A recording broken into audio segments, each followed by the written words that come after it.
Right, guys, welcome back to the channel. So apparently Tyson Fury is going to retire. So before I read this article here, I have to say this, that, I watch a lot of these little boxing pundits and these ex-boxers go on these internet shows, talk sport, I think you call it. And it's fascinating to watch. It's actually comedic because they're all scrambling for their own little hot takes and, I'm going to get one over on you and, you're wrong and bloody, bloody, blah. And then there's somebody in the corner, that thinks he's better than everybody else. It's comedic. It's really, really good to watch. But I seen an article that on one of these little internet shows that the boxing people were, laying into Tyson Fury, and they're saying this completely wrong about Tyson Fury. This is what's wrong with boxing pundits. This is what's wrong with boxing in general. But first off, let's go over and let's read an article on the whole thing, and let's find out the facts of the information before I speak. Right, guys, Tyson Fury's manager confirms stance on boxing retirement with announcement imminent. There's Fury, the man himself. Earlier this week, it was suggested that Tyson Fury could quit boxing and retire following his win over Francis Ngannou. Arguably, Francis won, but yeah, whatever.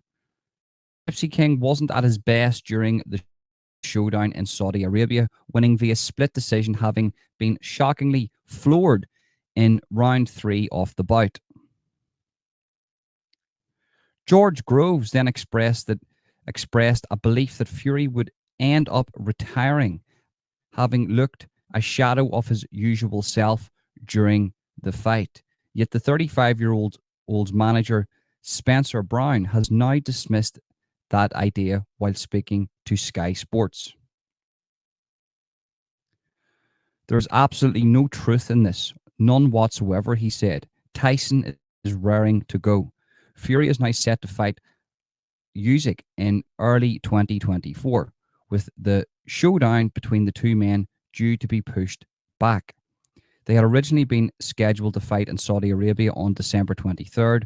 Fury had even suggested he would sue Usyk if they were forced to delay their blockbuster battle, which will have the attention of the world. Right, guys, what I've just read there is everything wrong with the sport of boxing.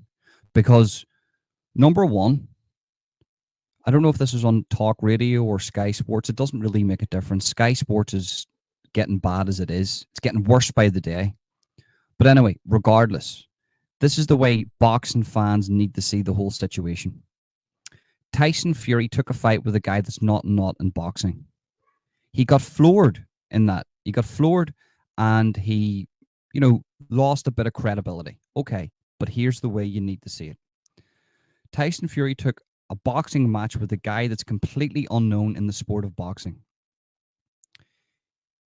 This guy also fights in another combat sport called MMA. In this sport of MMA, this guy, Francis Ngannou, is known for taking people's heads off and putting them in other realms. He hits people that hard. He's actually got the world's strongest recorded punch for force. It's like being hit, I don't know, by a Ford Escort going at 60 miles per hour or something, right?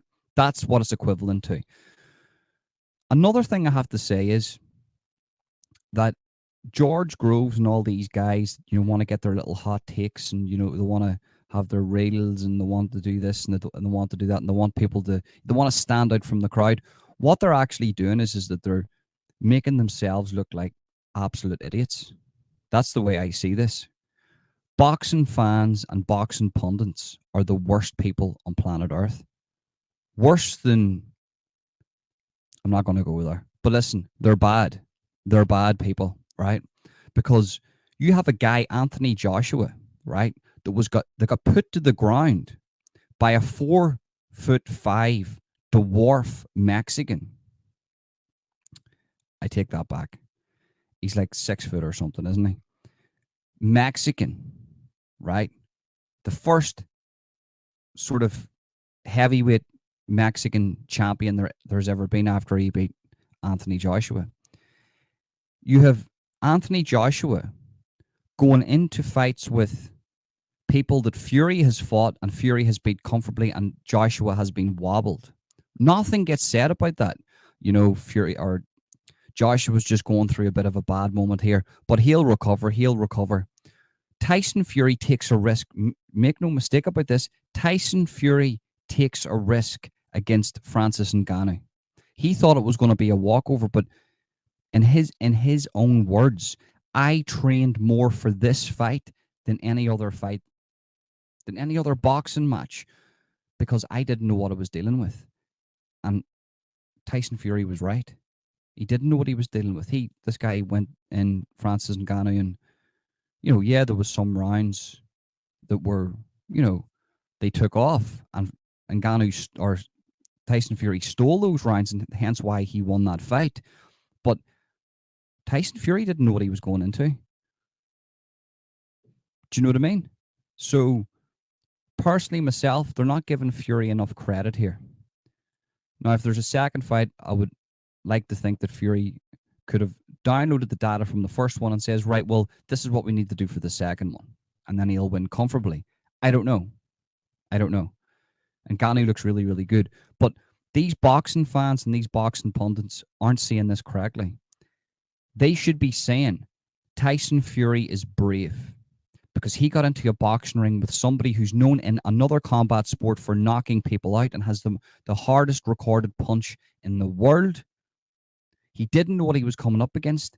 He boxed him. He got put to the ground, but he came back. He downloaded the data, and he won accordingly. The rounds that were really, really bad, I'm going to quote Teddy Atlas here. Big up Teddy Atlas. The rounds that he took off, Fury won. Fury stole those rounds. He stole rounds in the fight, which means the rounds that were very inactive, Fury got those, and hence why at the end of the boxing match, Tyson Fury won the boxing match.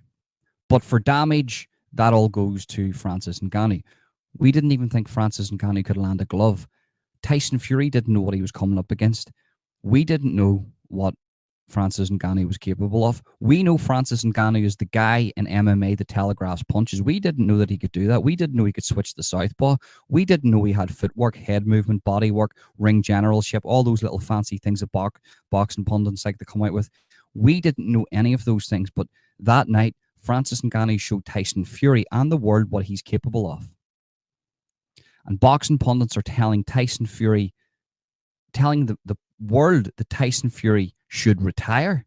I think, looking at this situation for what it really is, one thing that this has exposed is boxing. Not the boxers, but the inner workings of boxing. The pundits, the staff, the people setting boxing matches up. It's completely exposed that it's a farce. It's shit. It needs a dictator like Dana White to come in and rule this place and say, look, this is the way it's going to be from now on. See, you guys, get out. Get out. You aren't wanted anymore. You are old, stale, moldy, and nobody cares about your opinions. Carl Froch is a boxer who likes to, he thinks he tells the truth. Carl likes to sort of tell the truth here.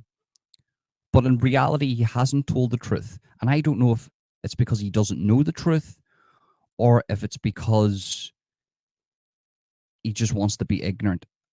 I don't know which one it is. Possibly could be ignorance. Tyson Fury took a fight with a guy that he didn't know what this other guy was capable of.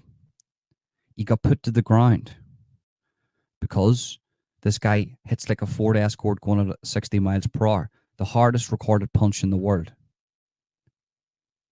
He got back up, he downloaded the data, and the rounds that were really, really bad, he won those rounds and he stole them, and he won the fight.